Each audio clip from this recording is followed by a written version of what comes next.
Have you ever thought that where we are born could affect our opportunity to get an education? Imagine two children who share the same dreams and they are both hardworking, eager to learn, and determined to succeed. One of them lives in a city with available internet, complete school facility, and qualified teacher, and the other lives in a remote area where access to education is limited.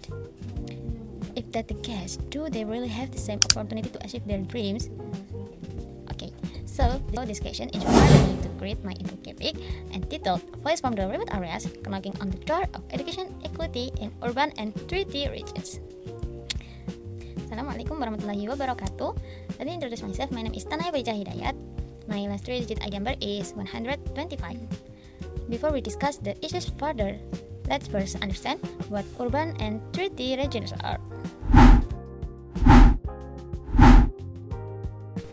Urban areas are centers of settlement, public service, and economic activities. Meanwhile, treaty stands for disadvantaged, frontier, and outermost regions.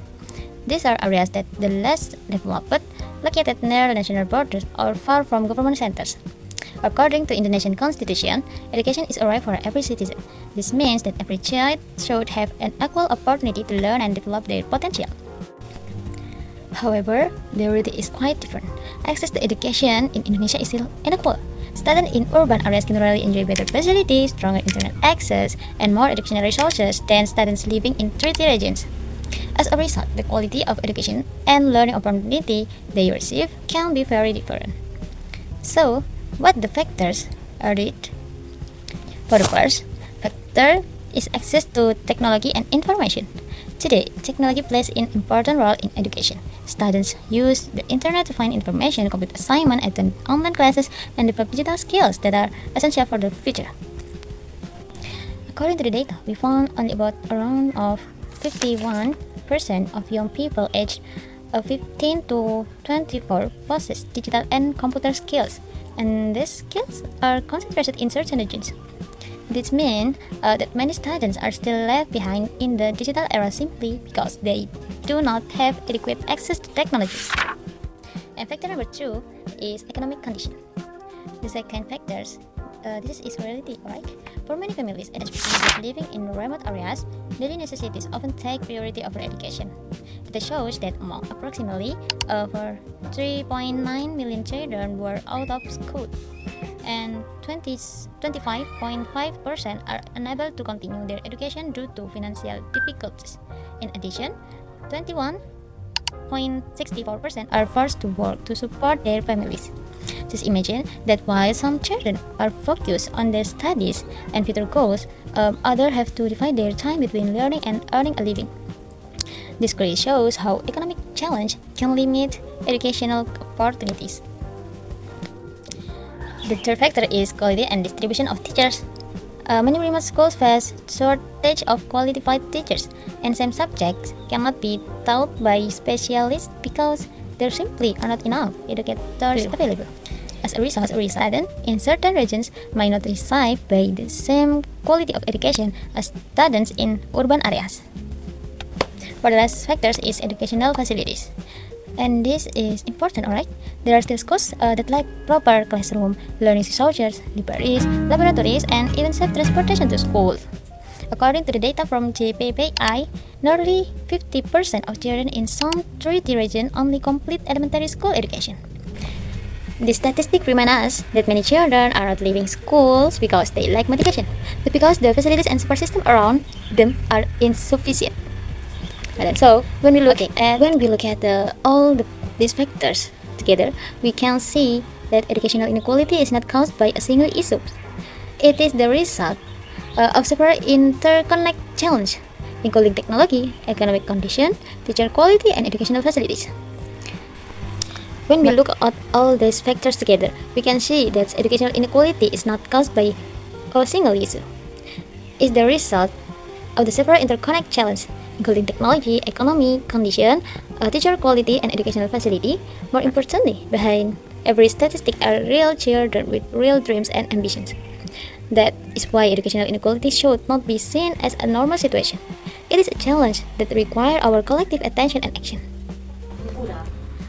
After examining the challenge faced by students in three regions, from limited technology access and economic barriers to uneven teacher distribution and inadequate facilities, it becomes clear that educational inequality cannot be solved by a single action. It requires a comprehensive and sustainable approach. Okay, for this reason, I propose a solution framework called PINTAR, PINTAR, set of 6 interconnect strategies designed to create a more equitable education system for all Indonesian students. For the first, P for provide equal learning opportunities. Every child deserves the same chance to learn, regardless of where they live.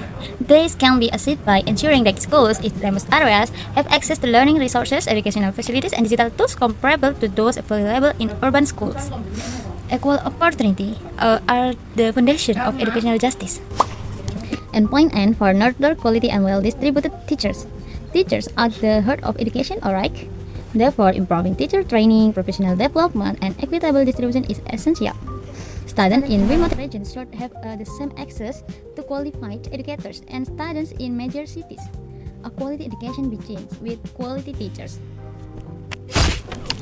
Point number 2 is I for improved internet and technology access.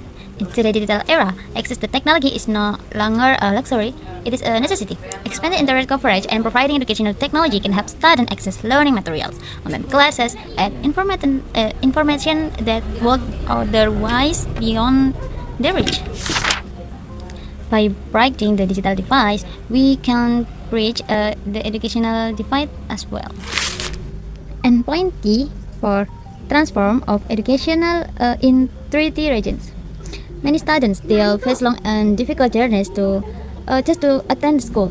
Improving educational infrastructure, transportation, and school accessibility, and that can significantly reduce these barriers.